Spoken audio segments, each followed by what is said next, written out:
ঈদ মানে আনন্দ, ঈদ মানে খুশি।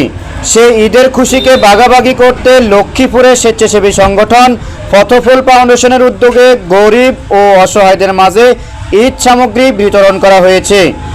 19 মার্চ বৃহস্পতিবার সন্ধ্যায় শহরের নুনিগাছতলা নামক স্থানে সংগঠনটির অফিস কক্ষে এই ঈদ উপহার বিতরণ করা হয়।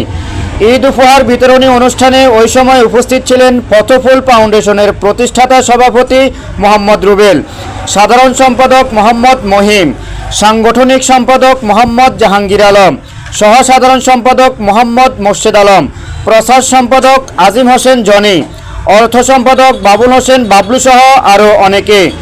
ঈদ উপহার বিতরণ শেষে সংগঠনটির প্রতিষ্ঠাতা সভাপতি মোহাম্মদ রুবেল স্বেচ্ছাসেবী সংগঠনের সাথে জড়িত সকল সদস্য, উপদেষ্টা ও লক্ষ্মীপুর জেলাবাসীকে বৈশাখীর নিউজের মাধ্যমে পবিত্র ঈদ উল ফিতরের শুভেচ্ছা ও ঈদ মোবারক জানিয়েছেন।